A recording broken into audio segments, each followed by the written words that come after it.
ngrasake, Mas. Ayo mesti no. Mumpung niki nggih suasanane sik suasana ngaten niki. Nggih. Nggih, meniki malah pun nglumpuk kabeh. Alhamdulillah. Nggih. Sampun kepareng sowan sedayanipun. Nggih. Menika mbak-mbak waranggana yang sedang naik daun kabeh. Nggih, naik daun bangsa ular keket dadi naik daun. Ya ora kok ya. Nggih, bakune nembe dipun tepang kalian para penonton. Leres. Nggih, Menika anu Mas Gareng aku tak nyuwun tulung sik. sinten Mas? Menika saking panjenenganing Bapak Junedi ngatur para warga kedung salam minal aidin wal faizin. Banyak salah kami sekeluarga mohon maaf yang sebesar-besarnya. Nggih. Menika ngersakaken lagon Podang Kuning dening Mbak Lintang Kairo. Wah. Iki bintang tamu sing adoh papane. Kok adoh papane piye? Adoh asale Kairo. Oh iya. Kairo wis lintang saka Kairo sisan. Lho, kentip boy bocah iki. Nggih, heeh. Ndi bocahe kene. Mbak Lintang, ayo mriki Mbak Lintang Kairo monggo jumeneng nidaki Mas Gareng kene Mataram Mas Anggit. Yo, yo, yo, yo, yo. Hai ah. Eo ah. Suara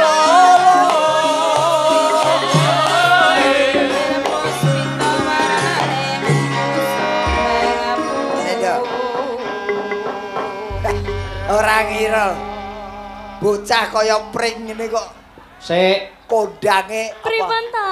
ngarane Pakde? kaya pring iki maksudnya piye? Lah iki lho Nggih. bocah cilik jlirit Lah kula emang pawakane nggih ngeten iki lho Pakde. pawak. Oh, iya, iya. Pawaan. Pawaan ki ora iso ninggal sekolah ire. Nggih. Sing penting nadyan cilik sehat ya, Dok. Sehat Pakde, alhamdulillah. Sik. Dimene ditepung piyai kene jenengmu komplit sapa, Dok? Nggih saderengipun ngaturaken sugeng dalu kagem para bapak ibu sedaya Masya Allah. Niki kula takjub sekali, penontonnya sangat banyak Pakde. Penontonnya uang kok banyak. Maksudnya niku Akeh banget akeh lho. banget ngoten lho Pakde. Lagi ampun banyak. Lah nggih awet saking mrika wau sampun Iki ora mung saka desa kene uga desa tetangga padha mirsani bahkan di luar kecamatan pun sami mirsani. Saka Blitar enek, saka Surabaya enek. Nggih, lengkap sangat nggih, Mas. Saka Jember Mas enek. Dalang. Dadi iki Iya. cucuk karo Pak Junedi ling gelar tontonan bengi. Amin. Nggih, Ayo, no. alhamdulillah. Nggih, Jenengmu ugi sapa jenengmu? kula Lintang Kairo. Komplite. Lintang Kairo. Tok, Wis tok. tok.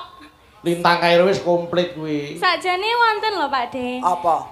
Dulu niku namanya Ubay Lintang Fatmaruhari Nala Khairun. Panjang to Pakde? Wis kuwi wae Lintang Kairo wae. Lintang Kairo to? Sing dawa omong angel iratu kok. Lintang Kairo lintang ki lincah bocahe tanggapane rame. Nah, masa lho Pakde? Lho kowe iki karya Amin ngono lho. Amin, matur suwun. Ayo Mbak Lintang iki didongake leluhur ya kudu amin. Amin nggih. Kok sik tembungmu ra enak. Apa nek salah to? Didongake Leluhur. Leluhur ki wis modar Lah niku rak pikiran sampeyan sing kula karepke piyai sepuh sing luhur bebudene. Sesepuhe ngoten lho Pakde, panjenengan. Pini sepuh ngono kok leluhur. Nggih. Wong kok senengane. Ora ya padha to Pakde. Ya ora beda. Anu Lintang isih Nggih. sekolah, Nduk, sayang. Tasik kelas tunggal SMA samenika. SMA pundi Mbak Lintang? SMA 1 Puncu Mas Dalang. SMA 1 Puncu. Nggih. Lah, dadi mau dipirsani Bapak Ibu gurune ben bangga, SMA-ne ya ben bangga duwe Nggih. murid yang berprestasi kaya Mbak Amin Lintang Kairo. amin matur sembah nuwun. Tibake aku ya wis tuwa ya. Jebul biyen ki sik mentik-mentik saiki SMA ya wis ora apa-apa. Sing penting sekolahe ditutuke, karier tetap berjalan tapi sekolah tetap ditempuh dengan baik dan benar. Amin. Iki ana Nggih, pundutan leres. lagu Nggih, Mbak Lintang. saka Bapak Junedi. Nggih, saking Pak Jun ngersakaken Podang Kuning. Nggih. Ya dibawani sik kaya ngapa suarane. Wah, Bapak Jun nggih tasik lenggah. ayo Samenika. jelas ngaten. Ingkang pundi? Ah. Sugeng dalu Bapak Jun. Alhamdulillah panjenengan nih tasik pinarak lenggah. Ayo Pak Jun niku nek mirsani ringgit iki mesti nutuk nduk. Nutuk nadyan mau esuk tangine ya didadak. Mergo ketamon niki jurang grawah iki. Lah nggih to. Saiki isih tanggung jawabnya itu sangat besar sekali loh. Betul. Pak De. Iki apike dibawani apa, Nduk? Pedang kuning. Nggih, dibawani ya gawane no, pedang kuning. Monggo, iya Mbak Lintang, monggo. Nadyan wujud temong peksi. Suarane iso nggo kredit Honda. Kredit Honda iki piye to, Pak De? Tegese kowe nyanyi sak nyanyian ki iso nggo ngangsur kendaraan. Ya ampun, mboten Pak De. Tasih ajar sak menika Pak De. Ajar ya aja njaluk sangu. Kan wonten Ibu sesepuh Ibu Darsini nuwun sewu Ibu. Kae mbak-mbaknya semuanya. Pojok kae Presiden Purbakala. Ampun ngoten to Pak De. Nek ngenyek wong sak penake dhewe iki lho. Lah nggih lho. Pitengantropus, wong iki nek ngenyek aja sak penake dhewe. Oh, kamu ra enak. Oh, aku kerpus bareng. Ya, Nduk.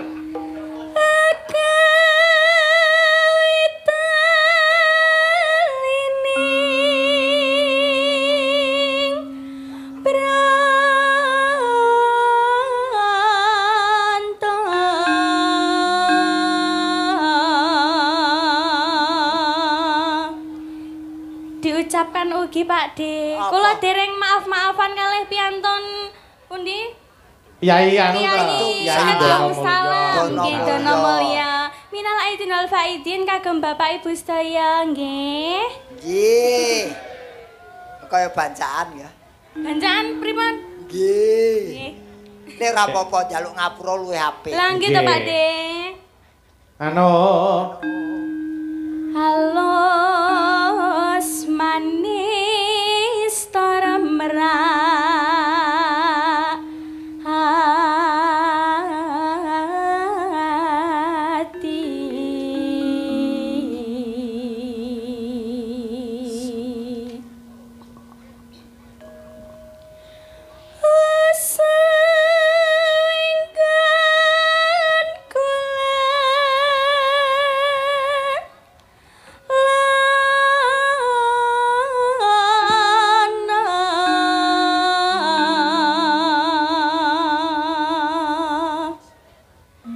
Golek isi podang jenar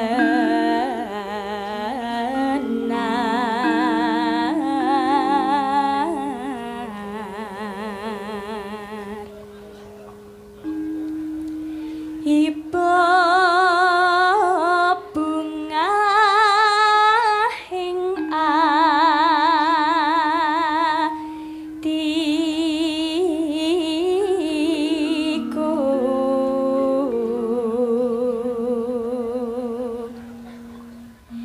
nyanding bisa dadi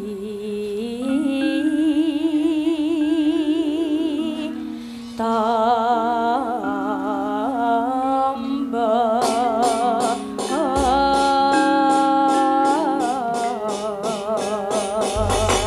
rampung bawa yo buka celuk sak langgame monggo Nduk monggo iso awan ning omah wis ora krasa kaluyuran anggone isih nyenah sayang padahal miteranggonku golek ora krasa iso awan nganti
Omake Gonggo Mino. Yo kendangane tangan di temake.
Alhamdulillah. Wis diaturke. Matur nuwun nggih, Mbak Lintang. Matur nuwun, Nduk. Ya, matur nuwun. Ana angker meneh. Nek angkrem piye, Mas? Sampeyan upama duwe anak kaya Mbak Lintang ngono piye coba? Apa ora bombong atine?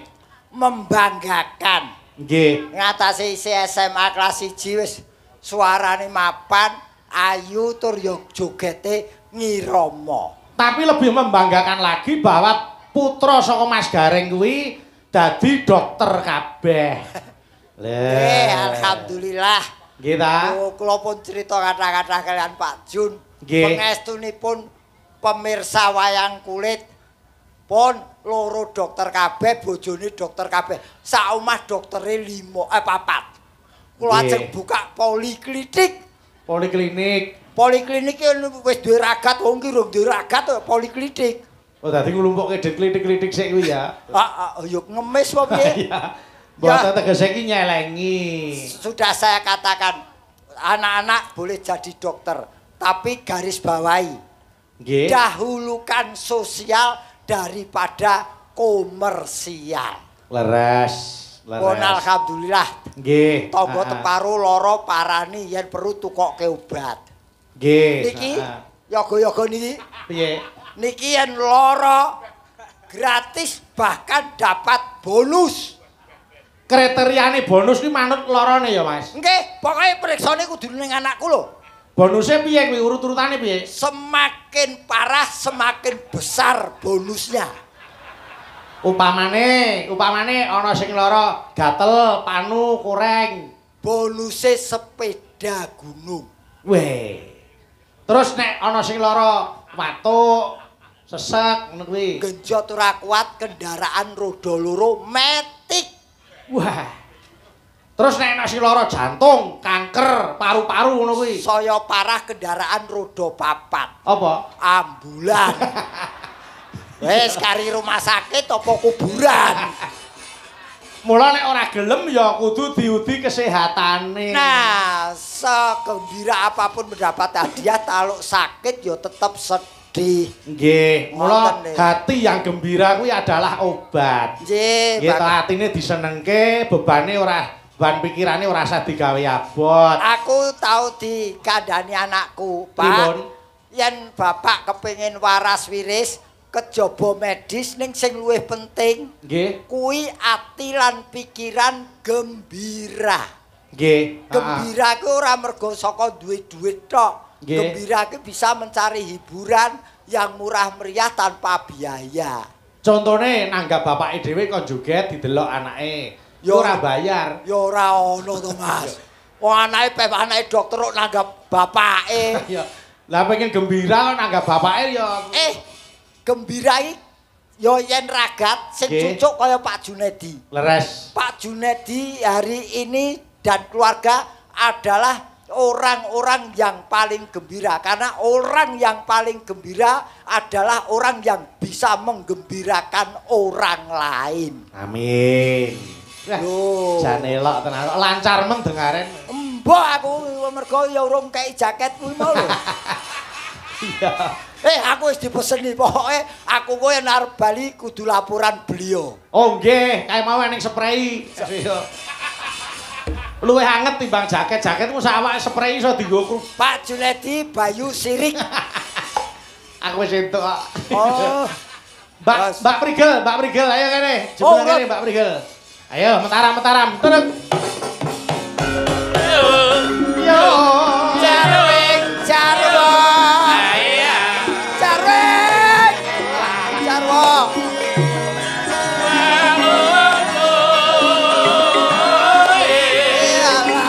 Enake.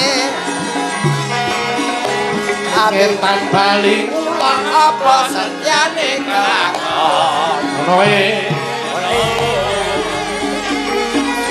Sing sayo sing kon alolo.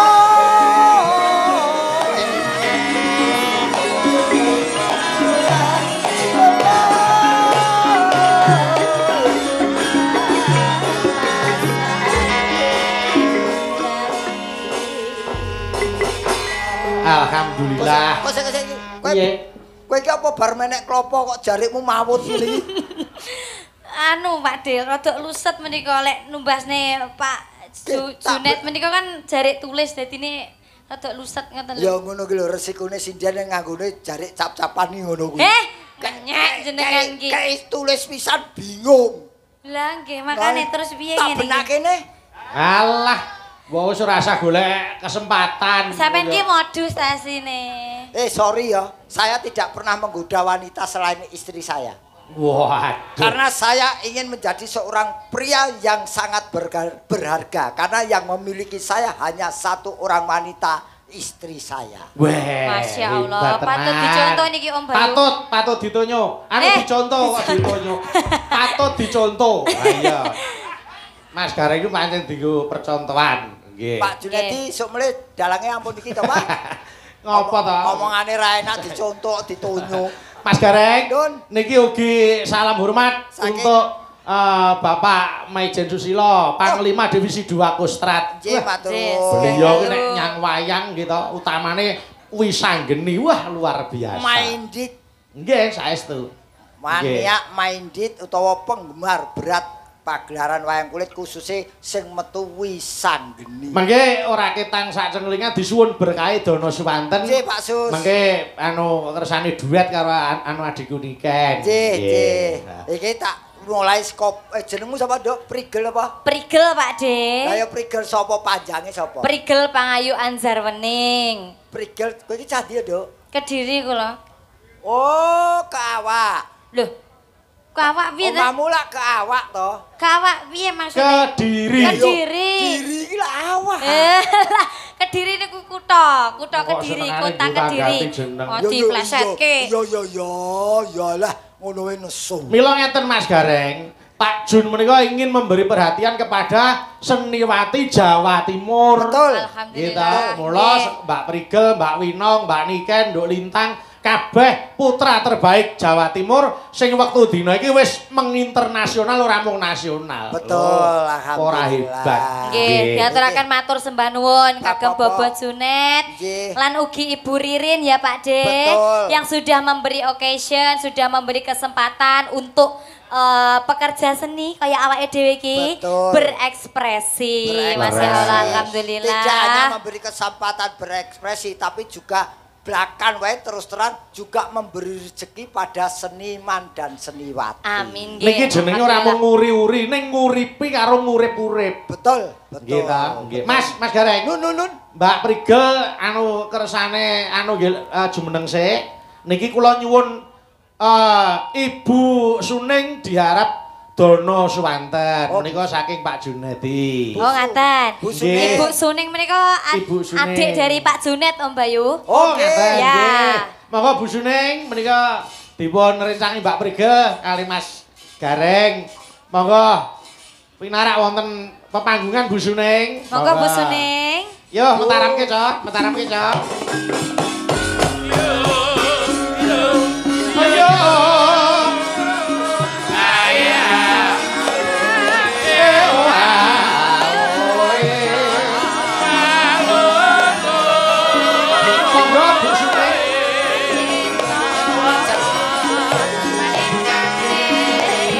Timun Sigara ayo bangun bareng-bareng.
Niki Bu Suning sampun anu nun sewu kepengin anu genake Bu Suning dalemipun pundi Bu?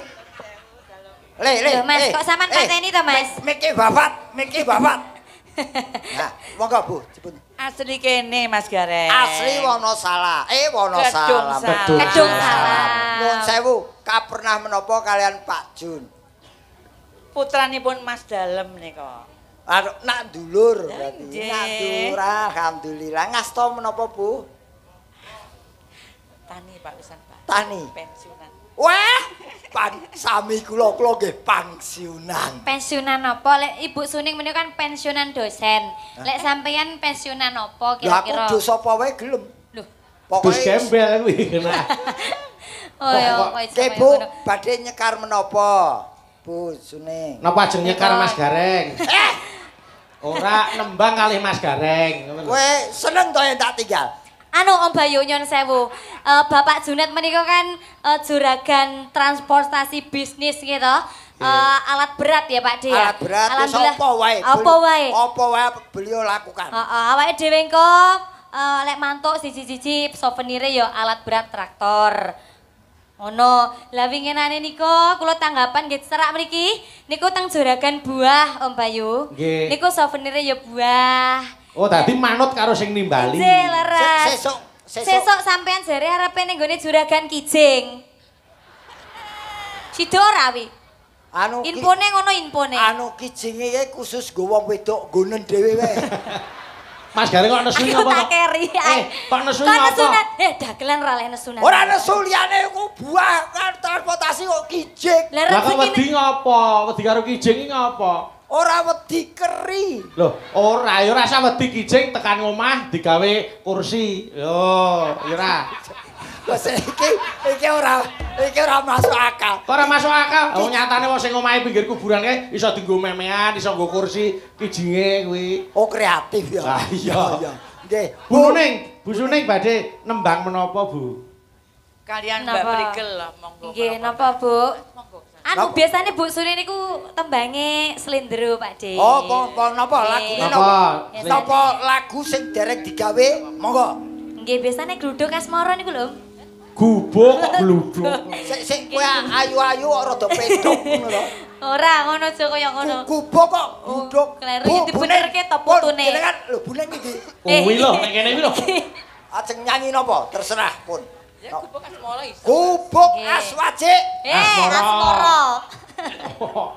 Ya, gubuk asmara. Niki mawi bawi mboten membayu. Bawa kok bawi.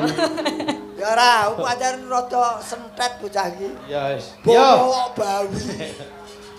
Wis wae ora dianu ayo. Ya. Dibawani, monggo. Sing Ayo, ayo. bawa Yo. Nduk Prigel. Ya. Nyapa guyang-guyu nanggap dhewe guyu. Ya. Ya, Nduk. Ya. Malam Minggu.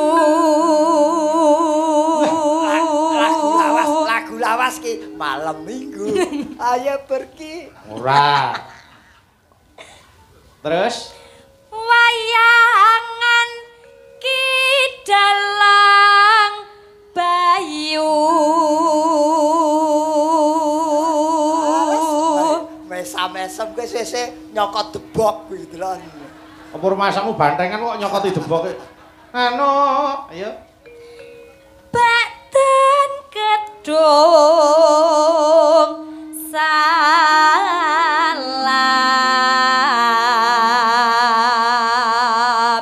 Badan kedung salam. Niki teng kedung salam to leres nggih, Bu? Ya, kedung salam. Mengetiri yo fitri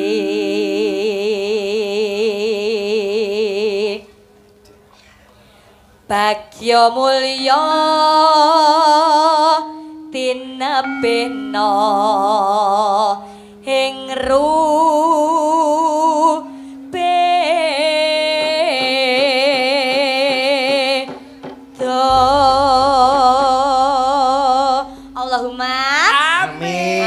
mugi-mugi ingkang sampun rawuh dalu menika tansah pinaringan kesehatan, lancar rezeki dan panjang umur ya Pak De. Amin.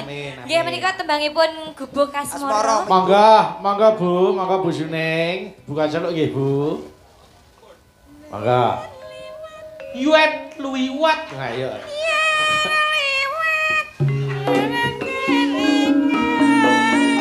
Lagu Yuet liwat.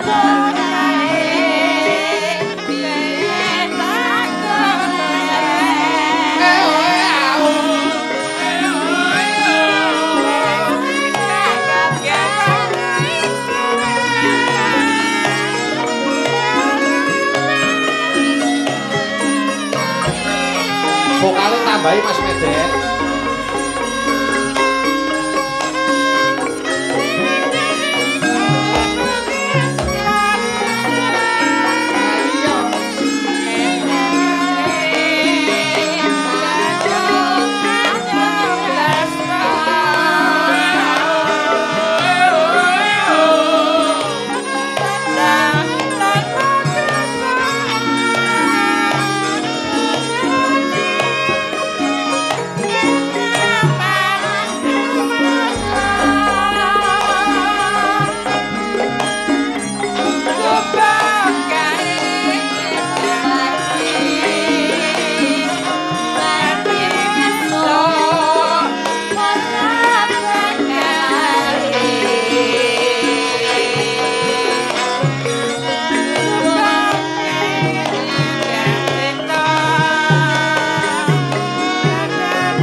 Kira kedhi kowe. Anu terusno Mas Pian. Nggih.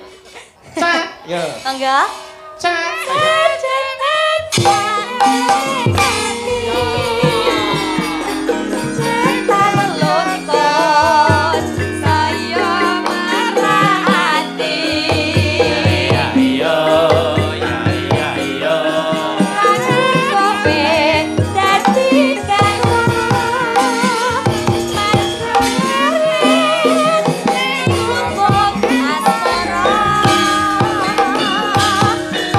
Terima kasih Bu Suneng. Wah, luar biasa. Matur nuwun nggih Bu. Mugi-mugi sehat selalu nggih Bu. Sehat terus, sehat Sang terus. yuswanipun nggih, pangestunipun. Nggih, monggo. Nggih, Bu. Matur nuwun, matur nuwun. Bu Ning ki ora adil. Nggih. Lah ngapa ta? Karo prigel cipika-cipiki karo aku ora cipika. Alah, Jek arep ngopo? Sampeyan iki pantese didoni ae. Kok dicipa-cipiki kok kebagus men sampean iki? Aku arep takon. Nyapa? Kowe rong tau dinikah karo wong tuwa ya? Urung. Ya ciyak mentah-mentah. Apa sik mampu sampean? Apa sik mampu? Ora. Ngono kok. Matur nuwun, makasih Nduk Prigel. Nggih, matur nuwun Om Bayu. Ya, Sukses nggih, selalu nggih. nggih. Amin. Matur